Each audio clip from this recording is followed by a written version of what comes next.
ఓం మహాగణాధిపతయే నమః. ఓం గురుభ్యో నమః. ఓం శ్రీమాత్రే నమః. పరమేశ్వర స్వరూపమైనటువంటి జ్యోతిష, వాస్తు మరియు ఇతర అనేకమైనటువంటి శాస్త్రములను మనకు అందించినటువంటి మహర్షులకి నమస్కారం. హయగ్రీవ హయగ్రీవ హయగ్రీవేతియో వదేత్తస్య నిస్సరతే వాణి జన్హుకన్యా ప్రవాహవత్. అరుణాం కరుణాతరంగితాక్షీం ధృతపాశాంకుశపుష్పబాణచాపాం అనిమాదిభిరావృతాం మయూకైః అహమిత్యేవ విభావయే భవానీం. శ్రీమాత్రే నమః. ప్రేక్షకులకి ఆ లలితాంబిక అమ్మవారి యొక్క అనుగ్రహం పరిపూర్ణంగా కలగాలని మనస్ఫూర్తిగా కోరుకుంటూ మనం ఈరోజు చెప్పుకోబోయేటువంటి టాపిక్ ఏమిటి అంటే, ప్రతి కుటుంబంలో కూడా తల్లి, తండ్రి, పిల్లలు కావచ్చు, అన్నదమ్ములు కావచ్చు, మేనమామ కావచ్చు, అలాగా ఒక రిలేషన్స్ అనేవి ఉంటాయి. ఆ రిలేషన్స్లో మన పూర్వజన్మ కర్మ ఆధారంగా ఒక రిలేషన్తో మనకి ఇబ్బంది ఉంటుంది, ఒక రిలేషన్తో చాలా బాగుంటుంది.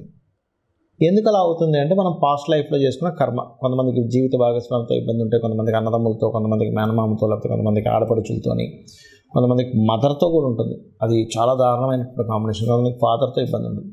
అయితే ప్రతి లగ్నానికి కూడా ఆ యొక్క కాంబినేషన్ ఎందుకు ఏర్పడుతుంది, దానికి పరిహారం ఏం చేసుకోవాలి, బాగుండాలంటే ఏం చేయాలనేటువంటి చెప్తాను. ఒకటి, మీరు వీడియోని కనుక లాస్ట్ వరకు చూసినట్లయితే జన్మజాతకం తెలియని వాళ్ళకి, డేట్ ఆఫ్ బర్త్ తెలియని వాళ్ళకు కూడా ఏం చేసుకోవాలి అనేది కూడా చెప్తాను. దీంతోపాటు ఇందులో వాస్తుకు సంబంధించినటువంటి పరిహారం కూడా చెప్తాను. వృషభ లగ్నము, వృషభ రాశి.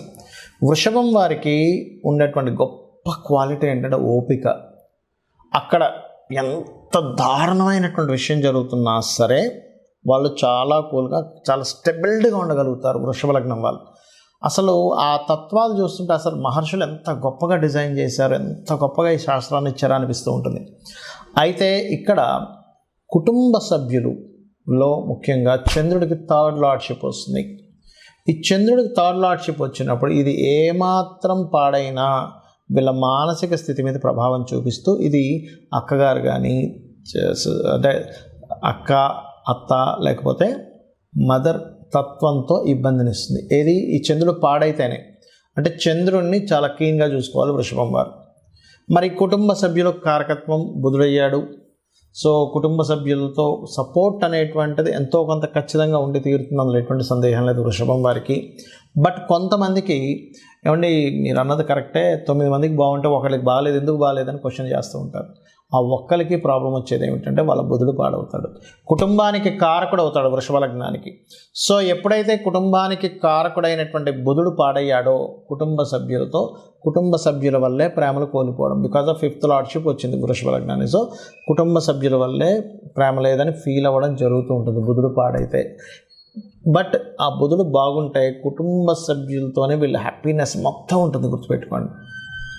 అయితే ఇక్కడ 4th లార్డ్షిప్ సన్ అయి పాడయ్యాడు అనుకోండి, తల్లి డామినేషన్ చేస్తుంది, లేకపోతే తల్లికి గవర్నమెంట్ జాబ్ ఉండడం వల్ల ఇట్లాంటి కాన్సిక్వెన్సెస్ వస్తూ ఉంటాయి. రైట్.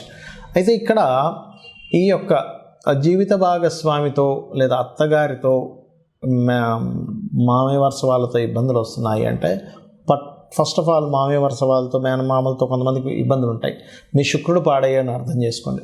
శుక్రగ్రహాన్ని బలం పెంచుకోవాలి. ఎవరైనా మామయ్య వరుస వాళ్ళతో ఇబ్బంది వస్తుంది, వృషభ లగ్నంలో జన్మించాము, శ్రీమాత్రే నమః మంత్రం చేసుకోండి. అలా కాదండి, నాకు జీవిత భాగస్వామితోనే మెయిన్ రిలేషన్ ప్రాబ్లం వస్తుంది, because of Mars is a కార్క్ ఆఫ్ 7th లార్డ్ ఇక్కడ మీకు వృషభ లగ్నానికి వస్తుంది అంటే, మీరు చేయవలసింది ఏమిటి అంటే, సుబ్రహ్మణ్యేశ్వర స్వామిని ఆరాధన చేసుకుంటూ ఓం శివకామేశ్వరంకస్త శివ స్వాధీన వల్లభాయే నమః అనే నామస్మరణ చేసుకోవాలి. మరి అత్తగారితో వస్తుందండి గొడవ, మాకు ఇంక తెల్లవారితో అదే పని, మేమిద్దరం చాలా బాగుంటాము, కానీ మా అత్తగారి వల్లే నాకు ఇబ్బంది వస్తుంది అంటూ ఉంటారు. మరి ఇప్పుడు ఒక విషయం నేను మీకు చెప్తాను. మీ అత్తగారు, లేకపోతే మీ ఆడపడుచో, లేకపోతే మీరు ఒకరి మీద ఏదైనా ఒక ఎలిగేషన్ చేస్తున్నా, గొడవ పడుతున్నా, జ్యోతిషాస్త్రం ఏం చెప్తుందంటే, వాళ్ళు విలన్స్ అనుకోవడం పూర్తిగా తప్పు. ఒక కర్మ వాళ్ళ రూపంలోకి ఎంటర్ అయ్యి వాళ్ళ ద్వారా మీరు ఇబ్బంది పడడం, లేదా మీ ద్వారా ఇంకోళ్ళు ఇబ్బంది పడడం జరుగుతుంది. అంటే ఇక్కడ శాస్త్రం ఏం చెప్తుంది అంటే, అదే వ్యక్తి ఇంకోళ్ళకి ఫ్రెండ్లీగా ఉంటున్నారు, మనకెందుకు నెగిటివ్గా ఉంటున్నారు. అదే వ్యక్తి, అదే అత్తగారు వాళ్ళ హస్బెండ్తో ప్రేమగా ఉంటుంది, వాళ్ళ కొడుకుతో ప్రేమగా ఉంటుంది, నీతోనే ఎందుకు ఇట్లా ఉంటుంది. అది పురుషుడు కావచ్చు, స్త్రీ కావచ్చు, గుర్తుపెట్టుకోండి. అదే ఒక కోడలికి, అదే ఒక అత్తగారికి అర్థం కాదు, ఇదేమిటి నేను అందరితో బాగానే ఉంటున్నాను, నా కోడలతో ఎందుకు ఇలా అవుతున్నాను? బికాజ్ ఆఫ్ కోడల రూపంలో కర్మ అత్తగారికి వస్తుంది, అత్తగారి రూపంలో కోడలికి కర్మ వస్తుంది. సో ఇదంతా జ్యోతిషాస్త్రం అంతా చెప్పేది ఏమిటంటే పాస్ట్ లైఫ్లో నీకు తెలియకుండా అజ్ఞానంలో కొన్ని కర్మలు చేసావు, దాన్ని నువ్వు ఎట్లా తీర్చుకోవాలి. ఇక్కడ వృషభ లగ్నానికి శాటర్న్ గనక పాడైతే అత్తగారి కారకత్వం పోయింది అక్కడ. అంటే ఏమిటి, శని భగవానుడు బాగున్నాడా, బాగుంటుంది. లేదా ఏం చేయాలి మరి అప్పుడు? శని, కేతు, కుజ గ్రహాల దగ్గర దీపారాధన చేస్తూ వెంకటేశ్వర స్వామి ఆరాధన చేయండి, అన్ని విధాలా మీకు బాగుంటుంది. ఇక్కడ ఒక విషయం గుర్తుపెట్టుకోండి, మనకి జన్మజాతకం ఎంత ప్రభావితం చేస్తుందో రిలేషన్స్ విషయంలో వాస్తు కూడా అంత ప్రభావితం చేస్తుంది. అయితే ఇది ఏ దిశను చూసుకోవాలి? ఇక్కడ పర్టికులర్గా సోషల్ కమ్యూనికేషన్స్ లేదా ఇంట్లో ఉండే వాళ్ళందరి సఖ్యతని చూసుకునేటువంటి దిశ తూర్పు. ఎందుకండి తూర్పుకి అధిపతి ఎవరు? తూర్పుకి సూర్య భగవానుడు అధిపతిగా చెప్తూ ఉంటారు, అలాగే ఇంద్రుడిగా చెప్తూ ఉంటారు. మన ఇంద్రియాలు, ఇంద్రుడు అంటే ఎవరు? మన ఇంద్రియాలకు సంబంధించిన ఇంద్రుడు. మనం గనక ఒక రిలేషన్స్ని కరెక్ట్గా మనం అర్థం చేసుకుంటూ ఉంటే అందరూ కలిసి ఉంటారు. సూర్య భగవానుడు ఎందుకు ఇచ్చారు తూర్పుకి అంటే, తూర్పును ఉదయించేటువంటి సూర్యుడు అనే కాకుండా సూర్యుడు న్యాచురల్ ఫిఫ్త్ లార్డ్, అంటే ఒక బాధ్యతగా ఉండేటువంటి, ఒక అడ్మినిస్ట్రేషన్ చేసేటువంటి లక్షణం ఉన్నటువంటి గ్రహం సూర్య భగవానుడు. ఈ తూర్పు భాగం కనుక మీకు మీ వాస్తులో పాడైంది, ఖచ్చితంగా ఏమవుతుంది? ఇంట్లో రిలేషన్స్ పాడవుతాయి. తల్లికి తండ్రి, తల్లికి కూతురికి, తండ్రికి కొడుకుకి, వీళ్ళందరితోనే ఏదో ఒక డిస్టర్బెన్స్ అనేది క్రియేట్ అవుతుంది. మరి దీనికి ఏమిటి పరిహారం? It's very clear. తూర్పు భాగంలో లైట్ గ్రీన్ కలర్ ఉండేలా చూసుకోండి, రెడ్ కలర్ రాకుండా చూసుకోండి, ఇట్లా కొన్ని ఉంటాయి. సో ఫస్ట్ ఆఫ్ ఆల్ ఏంటంటే మీరు లైట్ గ్రీన్ కలర్ పెట్టుకొని అక్కడ మీరు చేయవలసినటువంటిది ఏమిటి అని చెప్పి చూసుకున్నట్లయితే, పర్టికులర్గా మీరు రాముడి యొక్క పట్టాభిషేకం బొమ్మ ఒకటి పెట్టండి. ఇది అయితే మరి ఇందులో మళ్ళీ రకరకాల వేరియేషన్స్ వస్తుంటాయి. అట్లాగా భార్యతో పడట్లేదండి అంటే ఆగ్నేయము నైరుతి కూడా పాడైందని మీరు అర్థం చేసుకోవాలి. అలా కాదండి, మాకు కొన్ని మనీ మ్యాటర్స్ వల్లే ఎక్కువ ఇబ్బంది వస్తుంది, ఇంట్లో రిలేషన్స్తోని కొత్త అవకాశాలు ఇంట్లో ఉండే వాళ్ళ వల్ల నేను ఇబ్బంది పడుతున్నాను అన్నప్పుడు, ఎవరైనా బంధువర్గంలో మేనమామ, మామయ్య వీళ్ళ వరుస వల్ల వస్తుందంటే కొంత నార్త్ కూడా పాడవుతుందని అర్థం. మదర్తో నాకు ఎప్పుడు ఇబ్బంది వస్తుందంటే మీ జన్మజాతకంలో ఖచ్చితంగా తల్లికి కారకుడైన చంద్రుడు అండ్ ఫోర్త్ లార్డ్ పాడయ్యాడు, దాంతోపాటు వాయువ్యం కూడా పాడైందని మీరు చెక్ చేసుకోవాలి. అప్పుడు ఏమవుతుంది? వాయువ్యానికి అధిపతి చంద్రుడు కాబట్టి మదర్తో వస్తూ ఉంటుంది ఇబ్బంది అనేటువంటిది. అదేవిధంగా అన్నదమ్ములతో ఎక్కువ గొడవ వస్తుందండి నాకు, సౌత్ ఖచ్చితంగా పాడవుతుంది, ఎందుకంటే సౌత్ కారకుడు కుజుడు, చెక్ చేసుకోండి. అయితే ఇక్కడ జన్మజాతకం లేని వాళ్ళు కూడా చేసుకోవాల్సింది సూర్య నమస్కారాలు. ఒకటి, సూర్య భగవానుడి దగ్గర దీపారాధన చేయడము, అదేవిధంగా ఆదిత్య హృదయ పఠనం చేసుకోవడం, ఇవి ఖచ్చితంగా పాటించాలి.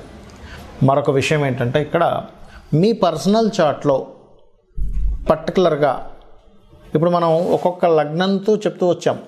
సో మీ పర్సనల్ చార్ట్లో పర్టికులర్ లగ్నానికి ఆ యొక్క కారకుడు దేని ద్వారా కంబస్ట్ అయ్యాడు, దేని ద్వారా సపోర్ట్ అయ్యాడు అనేటువంటి దాన్ని ఫస్ట్ ఆఫ్ ఆల్ మీరు చూసుకోవాలి.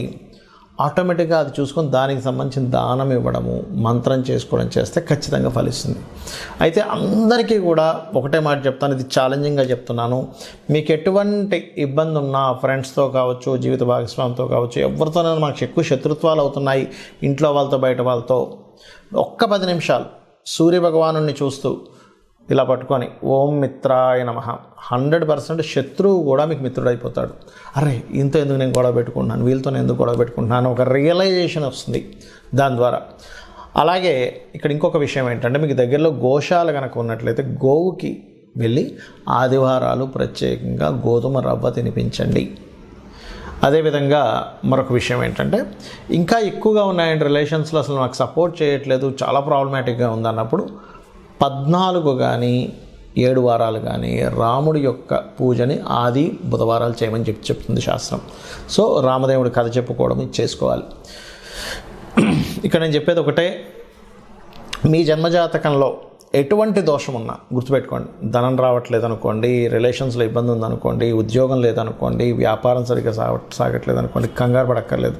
చాలామంది ఏంటంటే, అమ్మో నాకు ఇట్లా అయిపోతుంది కాబట్టి నా జాతకంలో ఏదో సర్పదోషం ఉందనో, లేకపోతే ఇంకోటి ఏదో ఎల్నాడ్స్ నడిచిపోతుంది కాబట్టి నా జీవితం ఇట్లా అయిపోతుందని అనుకోవద్దు అని చెప్తా. ఎందుకంటే ఒకటే గుర్తుపెట్టుకోండి, మీకు ఎన్ని ఇబ్బందులున్నా మనకి శాస్త్రాల్లో చెప్పినటువంటిదే ప్రామాణికం.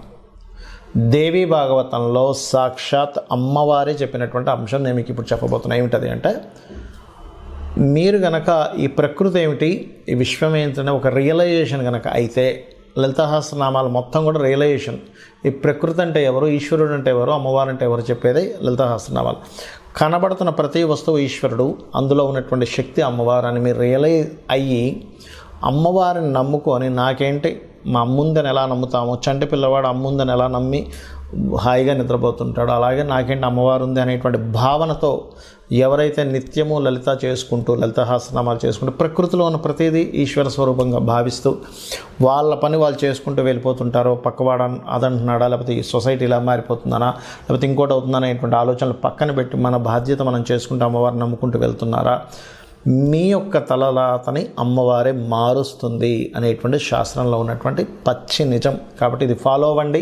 ఆ లలితాంబిక అమ్మవారి యొక్క అనుగ్రహం మీరు పరిపూర్ణంగా పొందాలని మనస్ఫూర్తిగా కోరుకుంటూ శ్రీమాత్రే నమః.